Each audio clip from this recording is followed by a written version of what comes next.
Imagine waking up, stepping on the bathroom scale, and seeing you're suddenly up, like 3 pounds from the day before. Oh, the absolute worst feeling in the morning. Right. And what do we immediately tell ourselves? We look in the mirror, check how tight our rings are, and say, well, I'm just retaining water. Yeah, the classic water weight excuse. I mean, we've all done it. Exactly. We quickly assign blame to some, mysterious fluid dynamic that's just operating entirely against our will. It's highly convenient. It really is.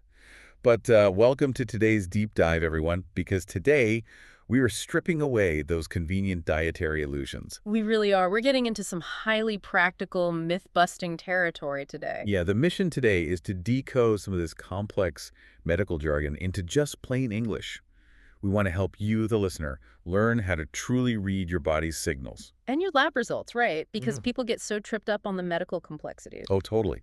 And our source material for today comes straight from the clinical practice of a medical doctor, Dr. Diaa Al-Awadhi. Right, and he is known for his very unfiltered, brutally honest advice with patients. Yeah, he tackles these complaints head on. Everything from strange foot pains to absolute panic over cholesterol. Which is fascinating stuff. But let's go back to that water retention thing. Because according to the doctor, this whole I'm retaining water excuse, Yeah. he says it's absolute nonsense. I mean, he humorously refers to it in the source as kofta. Wait, kofta? Like the meatball? Exactly. Like it's meatball level nonsense, just total garbage logic. He actually tells his patients to stop saying it. That is amazing. But, why are we so attached to that excuse? Like, what's the psychology there? Well, it acts as the ultimate biological scapegoat, right? When we get bloated or see that scale spike, it creates massive cognitive dissonance. Right, because we want to see ourselves as disciplined. Exactly. We want to think, I'm a healthy person making progress. But the physical evidence on the scale suggests otherwise. So instead of facing the music, we just blame the water. Yeah, we use water weight as a psychological safety net. It lets us explain away the symptom without taking any agency. So we don't have to audit our behavior over the last, 48 hours. Exactly. You don't have to take responsibility for your actual dietary choices if the universe just decided to make you puffy. It's a brilliant defense mechanism. Yeah. Like if the body is just magically holding on to water because of the humidity, well, there's nothing I can do. Right, you're off the hook. It totally absolves you of needing to critically examine that massive late-night takeout you ordered. Oh, for sure. But to understand why the doctor is so dismissive of this, we got to look at how fluid balance actually works. Okay, lay it on me. Does the body not hold water at all? No. I mean, yes, your body absolutely holds water. Mechanistically, for every gram of carbohydrate you store as glycogen in your muscles. For your liver. Right. Right. Your body stores roughly 3 grams of water alongside it. Okay, so there is some truth to it. Some, yeah. And if you have a massive influx of dietary sodium, your kidneys will hold on to extracellular fluid. To maintain that osmotic balance in your blood. Exactly. But the thing is, those are acute, temporary shifts. They correct themselves rapidly once you remove the stimulus. Oh, I see. So it's not a chronic condition. Not at all. So when a patient chronically claims they are just retaining water week after week to explain away why they aren't losing weight, They're just ignoring reality. they are completely ignoring the thermodynamic reality of their energy intake. It's like blaming a leaky roof on the humidity. That's a great way to put it. Like, sure, the humidity might cause a wooden door to stick a little bit, but it's definitely not the reason your roof just caved in. Yeah, you're ignoring the massive gaping hole in your ceiling. Because fixing a hole requires actual labor, We use the fluid excuse to avoid the work. And this really asks something of you, the listener. How often have you used this exact phrase to just brush off a bad week of eating? Oh, I've definitely done it. Yeah. But, if water retention is just a myth we use to avoid reality, what other numbers are we totally misinterpreting? Oh, there are so many. Which leads us perfectly into probably the biggest source of medical confusion out there. You're talking about cholesterol, aren't you? I am. We need to spend some serious time here because the source material gives us this masterclass on how beginners should actually read their lab tests. Right, because for decades, cholesterol has been framed as the ultimate boogeyman. The absolute villain of the blood test. But the doctor notes something here that sounds, honestly, completely counterintuitive. Yeah, he says that a total cholesterol score of 200 is perfectly fine. Okay, sure. But then he says that a total cholesterol score of 330. Which sounds terrifying to most people. Right, like a 4-alarm fire. Yeah. But he says that number on its own is completely meaningless. He goes as far as to call the reliance on that single total number utter nonsense. Nonsense. A 330 is nonsense. On its own, yes.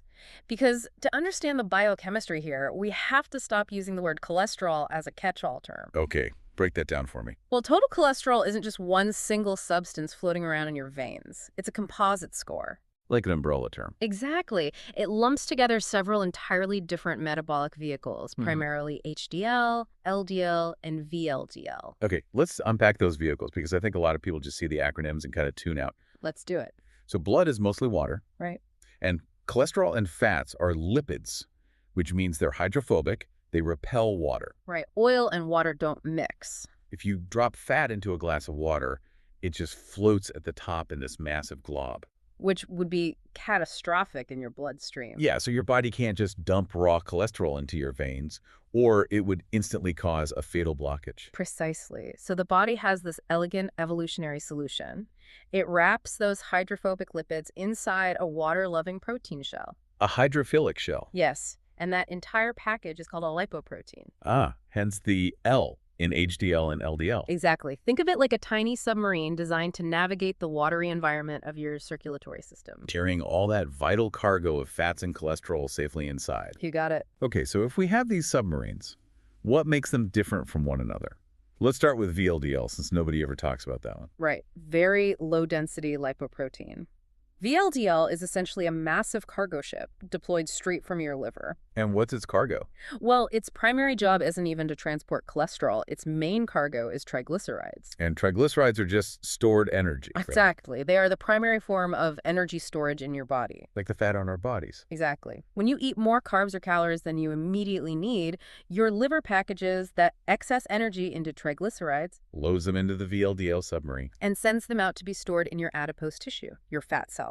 Okay, and as that VLDL ship travels around dropping off its cargo to the fat cells, it physically shrinks, right? It does. It drops off the triglycerides and becomes much denser. And that brings us to the famous one, LDL, low-density lipoprotein. Yes. Once the VLDL unloads its energy cargo, what remains is this smaller, denser submarine that is now primarily carrying cholesterol. So VLDL becomes LDL. In a sense, yes. And here is where the public misunderstanding is just so profound. Because we've been conditioned to view LDL as inherently toxic. Like, it's the bad cholesterol. Right. But LDL is absolutely essential for human life. Its primary function is just to deliver cholesterol to the billions of cells in your body. Wait, hold on. Let's hover on that. Why do my cells desperately need a cholesterol delivery? What are they doing with it? They're building everything. Cholesterol is a fundamental building block of the cellular membrane. Oh, wow. It provides structural integrity and fluidity to every single cell you have. Without it, your cells would literally collapse. That sounds pretty important. It is. And furthermore, cholesterol is the precursor molecule for synthesizing vital hormones. Like what? You cannot produce testosterone, estrogen, cortisol, or even synthesize vitamin D without the cholesterol that LDL delivers. Wow. So LDL isn't a poison at all. It's literally the raw material supply chain for cellular construction. It is the ultimate delivery network. It's vital. Okay, which brings us to the final major player, HDL, high-density lipoprotein. The good cholesterol, as people call it. This is the retrieval system. The cleanup crew. Exactly. As cells turn over, die, or just have excess cholesterol they don't need, HDL cruises through the bloodstream. Acting like a scavenger. Yeah. It binds to that excess cholesterol and transports it back to the liver to be recycled or excreted. Okay, I think I've got the picture now. Yeah. We have the supply chain delivering materials, which is LDL. Right. And the cleanup crew bringing the excess back, which is HDL. Precisely. This brings us to probably the most shocking revelation in the source material. Because we've been told our whole lives to drive our LDL into the ground. Oh, yeah. Medicate it down to nothing. Right. But Dr. Al-Awadhi states that the optimal, normal, biologically sound ratio is actually having your LDL be double your HDL. Yes, a 2-to-1 ratio. Wait, let's unpack this. Yeah. Mechanistically, this seems like a traffic jam waiting to happen. Us? Well, if I have double the amount of delivery submarines compared to the cleanup submarines, doesn't that mean excess cholesterol is just getting stranded in the bloodstream? I see where you're going.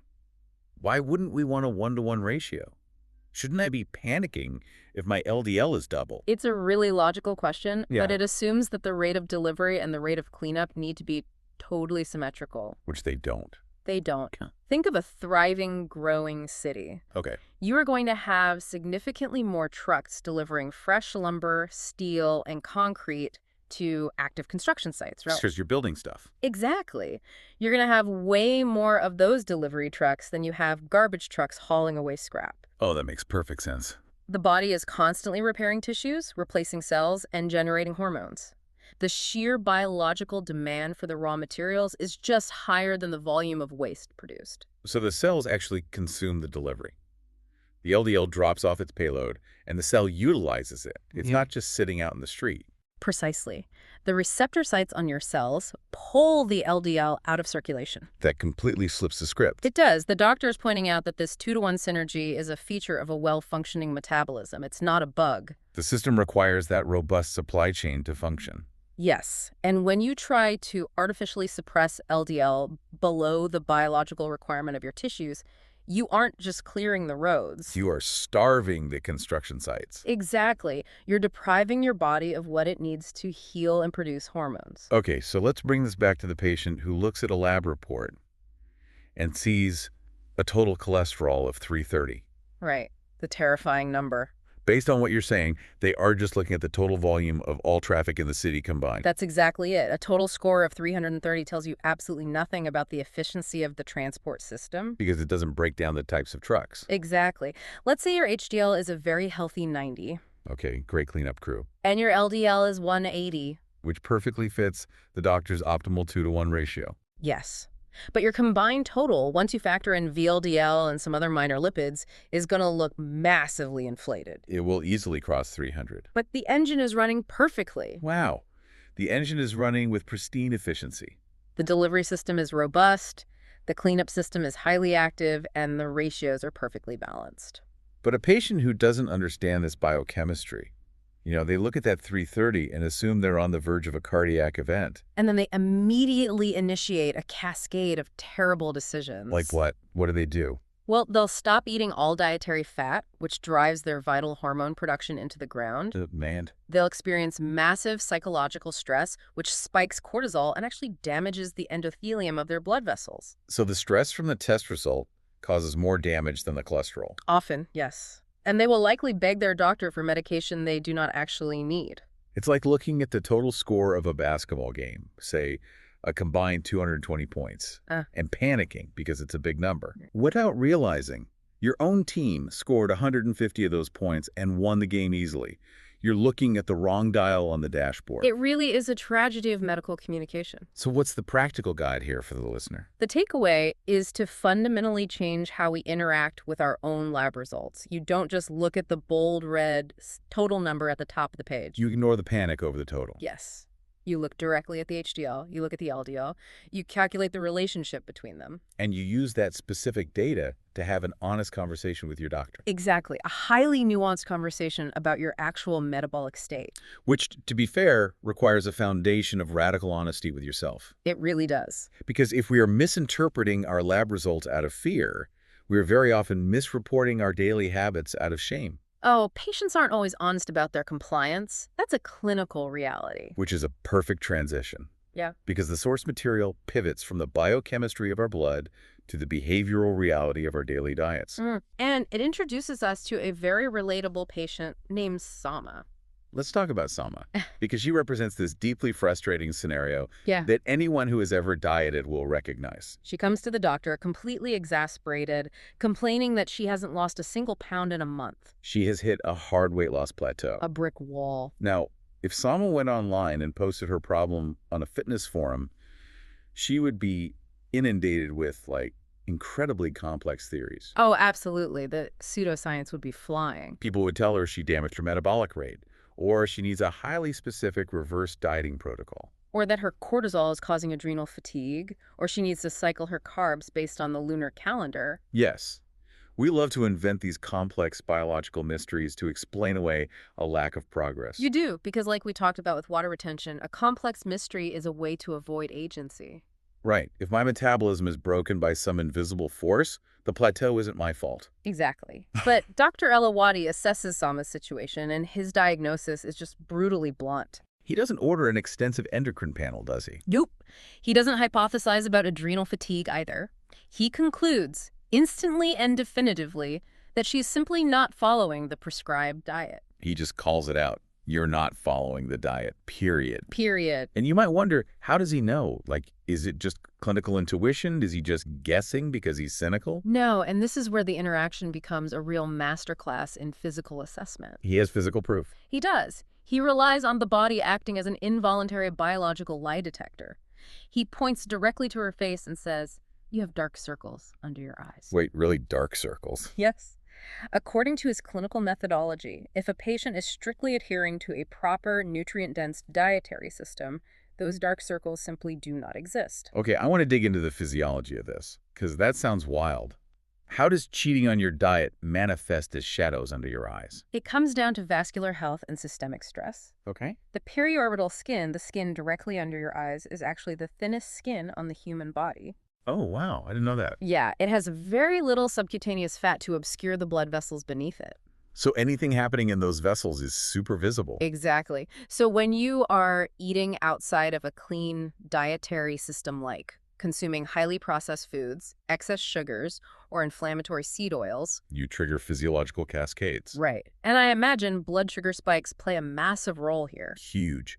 When you secretly cheat on a diet with high glycemic foods, your blood glucose spikes and crashes. Which just wrecks your energy levels. And it completely disrupts your circadian rhythm and the architecture of your sleep, so even if you are in bed for 8 hours. The quality of your REM and deep sleep is completely shattered by that metabolic roller coaster. That makes a lot of sense. And when you are sleep deprived or under systemic inflammatory stress, your body produces more cortisol. The stress hormone. Right. This causes the tiny blood vessels, the capillaries under your eyes, to dilate and engorge with blood to accommodate that stress response. And because that skin is paper thin, you can literally see the dilated, slightly deoxygenated blood pooling there. It's acting like a window into your cardiovascular stress. Exactly. Furthermore, chronic poor nutrition often leads to microdeficiencies in iron or vitamin K. Which does what? It weakens the capillary walls. This allows tiny amounts of blood to actually leak into the surrounding tissue. Oh, wow. It oxidizes and creates that dark, bruised appearance. So when a patient sits in front of a doctor and swears they are eating perfectly, but they look exhausted with dark periorbital circles, the biology is directly contradicting their narrative. The body is telling the truth. It's the ultimate accounting ledger. You can doctor the books, but the vault is empty. That's a great analogy. I view this exactly like a student who claims they study for hours every night. Right. But their failing grades, which are the dark circles in this case, tell the teacher they are just staring at an open book while scrolling on their phone. You simply cannot trick the system. You really can't. Let's look at the thermodynamics of a calorie deficit. Say a diet requires you to be in a 500-calorie deficit every day. Okay, fairly standard. Monday through Friday, you are perfect. You are down 2,500 calories for the week. You feel great. Right on track. But Saturday comes, you tell yourself you've earned a cheat day, and you consume an extra 3,000 calories of pizza and alcohol. Well, you have just mathematically erased the entire week of discipline in a single evening. Right. And then you step on the scale on Monday, the weight hasn't moved, and you cry, plateau. Or you claim you're retaining water. Exactly. The doctor's philosophy here is incredibly grounding. He emphasizes that a proper dietary system works completely on its own. It really does. It doesn't need extra gimmicks. No fat-burning supplements, no magic teas. It just requires actual unyielding adherence. The only variable that fails is human behavior. It demands radical self-accountability. It really does. And if we extrapolate this concept of physical tells beyond just dark circles, it kind of forces us to reevaluate our daily existence. Well, think about it. How many other physical symptoms do we experience? Afternoon brain fog, dull skin, unexplained joint stiffness, chronic bloating. Symptoms we just brush off as getting older or being stressed from work. Exactly. If we apply the doctor's logic, we have to look in the mirror and ask, are these symptoms just the physical manifestation of my own non-compliance? Am I authoring my own misery because I won't just commit to the baseline system? It's a really tough realization. But a necessary one. Because if sticking to the system is paramount, we need to know how to navigate the daily obstacles of that system. Right, because life is messy. You buy the right foods, but maybe you store them wrong. Or the diet demands you eat something you absolutely despise. Which happens all the time. So the source material transitions from this high-level philosophy into boots-on-the-ground, practical dietary management. Everyday food swaps and storage errors. Yeah, and it highlights how tiny errors in execution can completely derail the biology. Let's talk about the primary example provided, the storage of wheat bran. This is such a crucial point. The doctor makes a very explicit, non-negotiable rule. Bran must be kept in the refrigerator. In the fridge. Why? Because if you leave it out in the pantry, it spoils. And consuming that spoiled bran will completely ruin the dietary system. See, this feels like such a minor domestic detail to me. Put the bran in the fridge. Yeah. But I want to know the why. Let's get into it. Why does bran, which feels like dry dust, spoil so aggressively compared to, like, a bag of white flour that can sit in a cabinet for 2 years? To understand this, we have to look at the anatomy of a wheat kernel. Okay, botanist time. A whole grain consists of 3 parts: the endosperm, the germ, and the bran. Break those down. The endosperm is the starchy middle. That's what white flour is made of.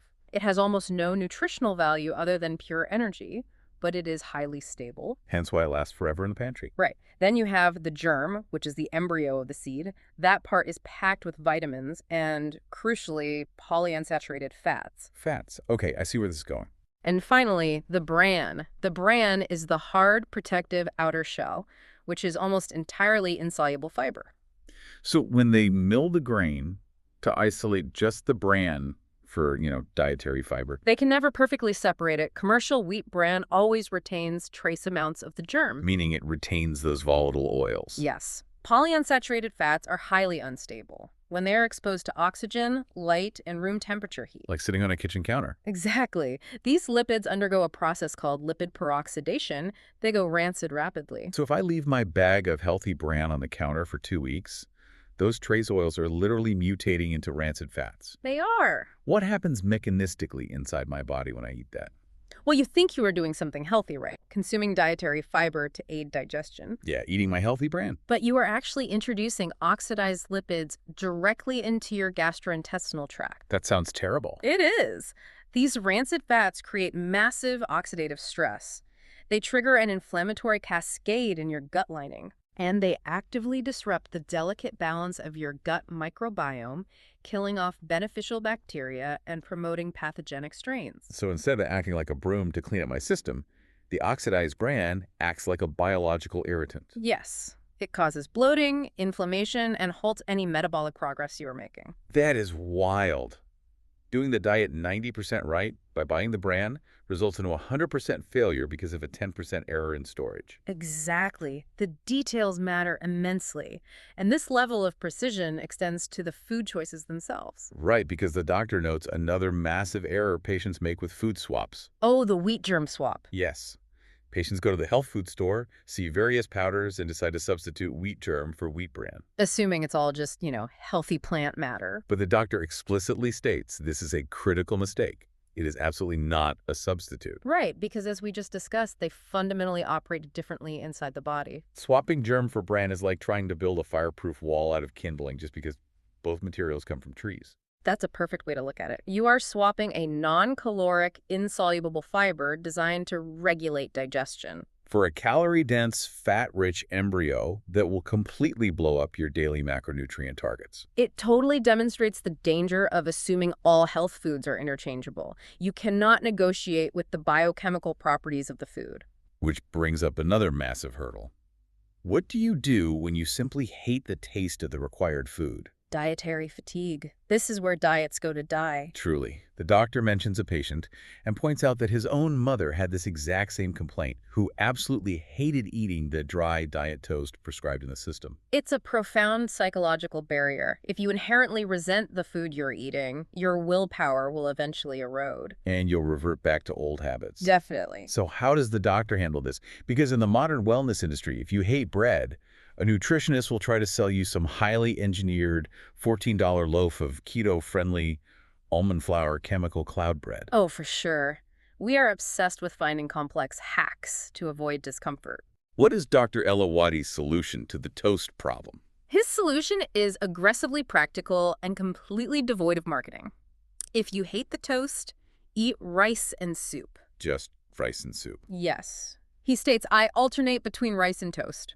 What else am I going to do? I don't have temporary solutions. I don't have temporary solutions. That might be the most profound statement in the entire clinical record. It really cuts through the noise, doesn't it? It completely strips away the modern obsession with overcomplication. It focuses entirely on systemic reality rather than, like, culinary entertainment. Exactly. Look at it purely through the lens of macronutrients and digestion. Toast is simply a vehicle for complex carbohydrates. Okay. If that vehicle is unpalatable to you, you don't need to invent a new science or buy a highly processed substitute. You just find another single ingredient, easily digestible, complex carbohydrate that fits the exact same metabolic parameters. Which is exactly what white rice is, when portioned correctly. And the soup provides hydration, electrolytes, and satiety through volume. It solves the biological problem without introducing unnecessary complexity. It is the ultimate rejection of diet culture. Yeah. People fail diets because they look for complex, temporary solutions instead of basic, smart food swaps. But speaking of food swaps, Mm-hmm. we have to address the most mind-bending part of this source material. I know exactly what you're going to bring up. I was reading through the clinical notes, tracking the logic, nodding along, and then I hit the case of Shaima. The foot pain? Yes. Shaima comes to the doctor complaining of severe pain on the bottom, the soles of both her feet. Right. And the doctor diagnoses this by telling her that she either has a structural back problem, OR. She has been eating way too many mangoes. It sounds like an absolute myth. It sounds like something your grandmother would tell you that has no basis in reality. It sounds insane. I had to read it twice. How does eating a tropical fruit end up causing acute bilateral pain at the absolute farthest extremity of my body? It's wild, but it's a phenomenal example of how interconnected our metabolic systems are. Okay, I need you to walk me through the exact biochemical pathway of how a mango hurts a foot. Let's do it. It all comes down to how the human liver processes specific types of sugar. Okay. Mangoes are incredibly high in fructose. Now, when you consume glucose like from the rice we just talked about, your body regulates its metabolism strictly. There are safeguards. Yes. There's an enzyme called phosphofructokinase that acts like a traffic cop, ensuring your liver only processes glucose as fast as it actually needs energy. Okay, so glucose has a speed limit. Exactly. But fructose completely bypasses that traffic cop. It floods into the liver unrestricted. Like a highway with no speed limit. Exactly. So when you consume a massive amount of fructose in a short period, like sitting down and eating several mangoes. Which is very easy to do. They're delicious. They are. But the liver goes into overdrive trying to metabolize all of it at once. This hypermetabolism rapidly depletes the liver stores of ATP. Wait, ATP, that's the energy currency of the cells, right? Exactly. It's what powers everything. So processing the mangoes essentially bankrupts the liver's energy reserves. Wow. Temporarily, yes. And as that ATP is rapidly burned up, it breaks down into a molecule called AMP. Okay, follow a molecule. When massive amounts of AMP accumulate in the liver, the body has to clear it out. The degradation pathway for clearing AMP ends in the production of uric acid. Uric acid. Wait, this is the compound associated with gout. Precisely. A massive influx of fructose triggers a massive spike in uric acid production, which gets dumped straight into your bloodstream. Okay, but how does it get to the feet? Well, uric acid is tricky. It stays dissolved as long as it's in warm blood. But as blood travels further away from your core, down your legs and into your feet... Temperature drops slightly. Yes. And as the temperature drops, the solubility decreases. The uric acid begins to precipitate out of the blood and crystallize. Oh, wow. These microscopic, needle-like U8 crystals deposit into the joints and the highly stressed connective tissues. Like the plantar fascia on the bottom of the foot. Exactly. Your immune system spots these jagged crystals, recognizes them as foreign damage, and mounts an aggressive inflammatory attack. Boom. Acute bilateral foot pain. The connective tissue supporting your entire body weight is suddenly inflamed and screaming in agony. All because you bypass the traffic cop in your liver with too much fructose. That is unbelievable. But notice the doctor's approach. He doesn't waste time explaining the ATP degradation pathway to the patient. He just gives her the actionable conclusion. Right. The mangoes are driving up your uric acid and it's settling in your feet. Stop eating the mangoes. It is a brilliant demonstration that food is not just inert calories. It is active chemical information that dictates the inflammatory state of your entire system. It proves that our bodies are incredibly acutely sensitive to the data we put into them. Which brings up another example of panic from the source material regarding precise medical exams. The doctor mentions a patient who reports a post-meal A1C, or blood sugar reading, of 500. Right. And for context for the listener, a normal fasting blood glucose is usually under 100. A post-meal spike might hit 140. So a reading of 500 is? It is a state of severe hyperglycemia. It's the kind of number that makes a patient want to call an ambulance immediately. And it does require serious medical intervention, absolutely. But observe the doctor's methodology here. What does he do? He deliberately de-escalates the situation. He doesn't induce panic. He tells the patient to simply calmly book a normal appointment and come into the clinic to get it evaluated. Why not panic, though? If the system is that far out of balance, shouldn't urgency be the priority? Because of the biochemistry of panic itself. Oh, interesting. When a patient sees a number like 500 and triggers an acute psychological stress response, their sympathetic nervous system floods the body with adrenaline and cortisol. The fight-or-flight response. Yes. And cortisol's primary evolutionary function in a fight-or-flight scenario is to ensure your muscles have enough energy to run away from a predator. Okay, how does it do that? It does this by triggering gluconeogenesis. It literally forces the liver to dump even more glucose into the bloodstream. Oh, no. So by panicking about high blood sugar, You are chemically forcing your body to make the blood sugar even higher. you are pouring gasoline on a fire. Exactly. So the doctor's calm response, just book an appointment, is a clinical intervention in itself. It mitigates the cortisol response? It teaches the patient that a bad metric is just data. You don't fix a malfunctioning engine by screaming at the dashboard. You calmly schedule a mechanic. Mm. I love that framework. We really need to rely on precise medical exams, not internet panic. Exactly. But this incredible sensitivity of the body we were talking about, where a mango cripples your foot or your blood sugar rockets to 500, it brings up a fascinating question. A paradox, really. Yes, a paradox about how our bodies change as we get healthier. It's a phenomenon that anyone who has successfully transitioned from a terrible diet to a healthy lifestyle has experienced. You are referring to the question posed by the follower, Ayat. Yes, the Ayat phenomenon. This might be the most profound observation in the clinical notes. It's a great question she asks. She asked the doctor, "Why do we get so sick now when we eat poorly, even though we used to eat bad food all the time and nothing happened?" It is the ultimate frustration of health optimization. It really is. Yeah. Think about it. You spent a decade eating fast food, drinking inflammatory sodas, pounding late-night sugar, and you generally feel fine. You function. You function. Then you spend 6 months eating strictly clean. You fix your gut. You balance your macronutrients. You sleep well. You feel great. You feel amazing. But then you go to a party. You have 2 slices of the exact same pizza you used to eat every Tuesday, and your body violently rejects it. You get a migraine, your joints ache, your digestion shuts down. It feels like your body has become fragile. It feels like you were being punished for getting healthy. Ayat's observation is perfect, but the doctor's response shatters the illusion entirely. What does he tell her? He addresses her and states, "Things were happening back then. You were physically messed up. You were living your life entirely dependent on medications." You just didn't realize how bad it was until your body got clean. Exactly. He tells her she was basically living in a state of chronic degradation. Let's analyze the cellular reality of this. Why didn't she feel the pizza a year ago? It comes down to cellular receptor sensitivity and chronic low-grade inflammation.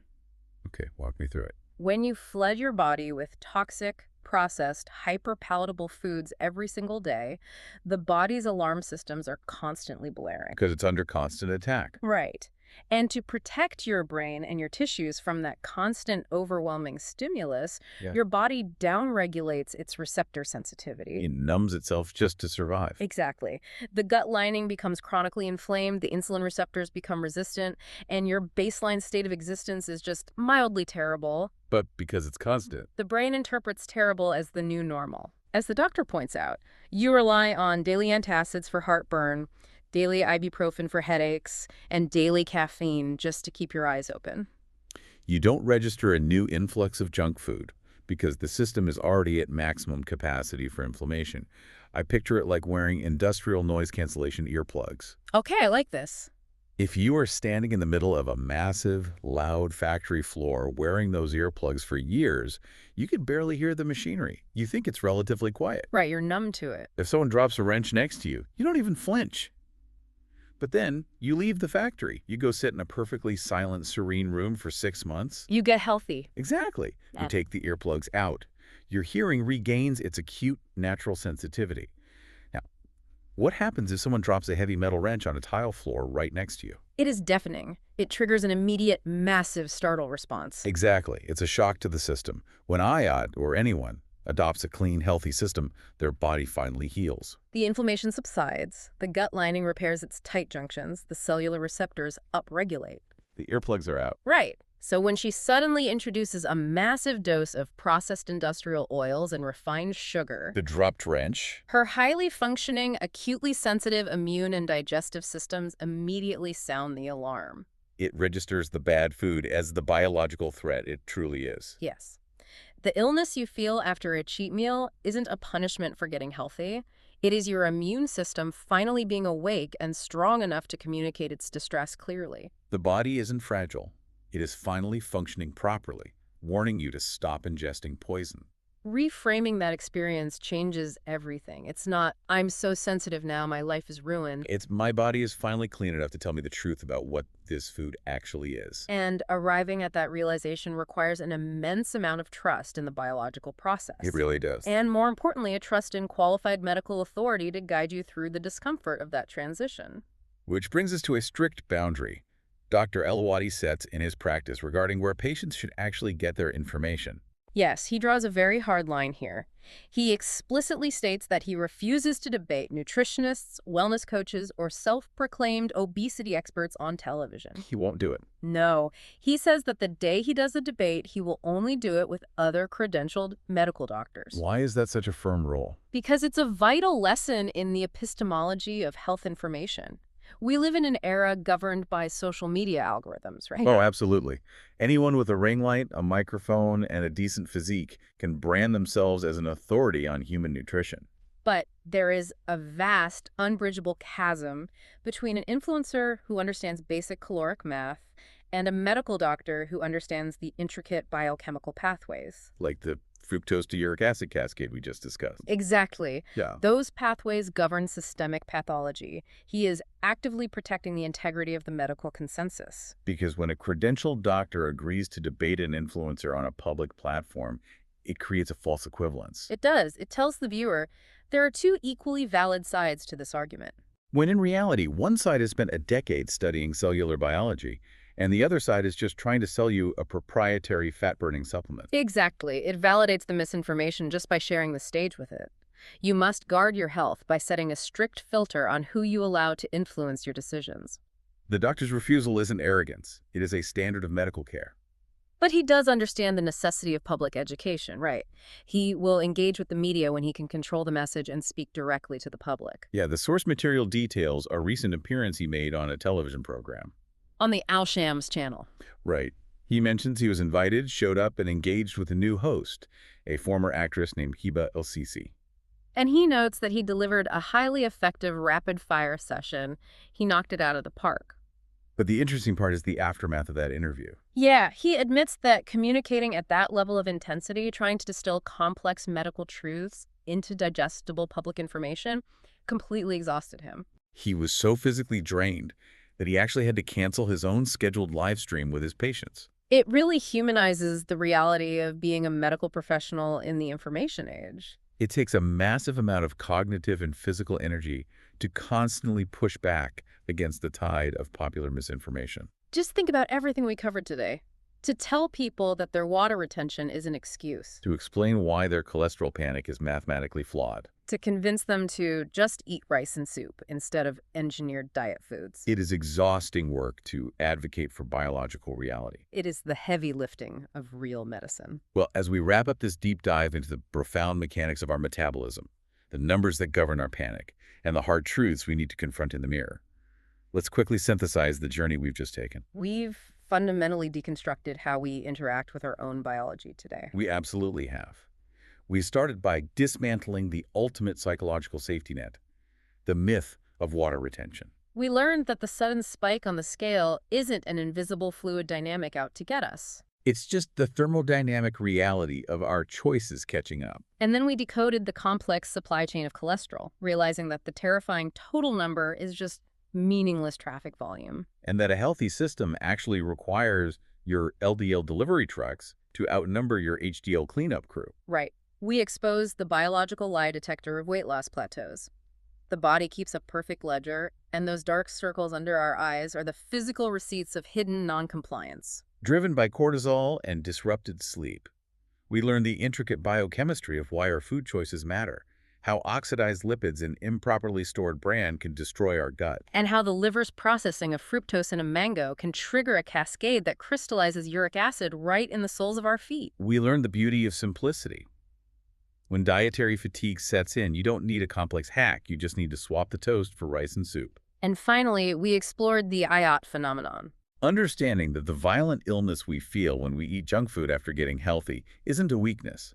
It is the alarm bells of an immune system that has finally had the earplugs removed. It is a total paradigm shift in how we view the feedback loop of our own bodies. It really is. But before we sign off, we always like to leave you with a final thought. Something to examine in your own life as you move through your week. We talked deeply about Ayat's realization that she was living her life entirely dependent on medications to mask the baseline degradation of her diet. She thought feeling terrible was just the normal state of human existence. Right. So I want you to ask yourself, what chronic low-grade discomfort are you experiencing right now? Is it a persistent lethargy at 3:00 p.m. every day? Is it a dull ache in your joints when you wake up? Is it a constant reliance on antacids after dinner? What physical pain have you simply accepted as just a part of getting older? Which might actually be your body's desperate, screaming attempt to mask the ongoing damage of a daily dietary habit you simply refuse to change. Are you treating the symptom, or are you finally ready to fix the hole in the roof? Thank you for joining us on this deep dive. Keep questioning the consensus, ignore the convenient fictions, and demand the biological reality for your health. See you next time.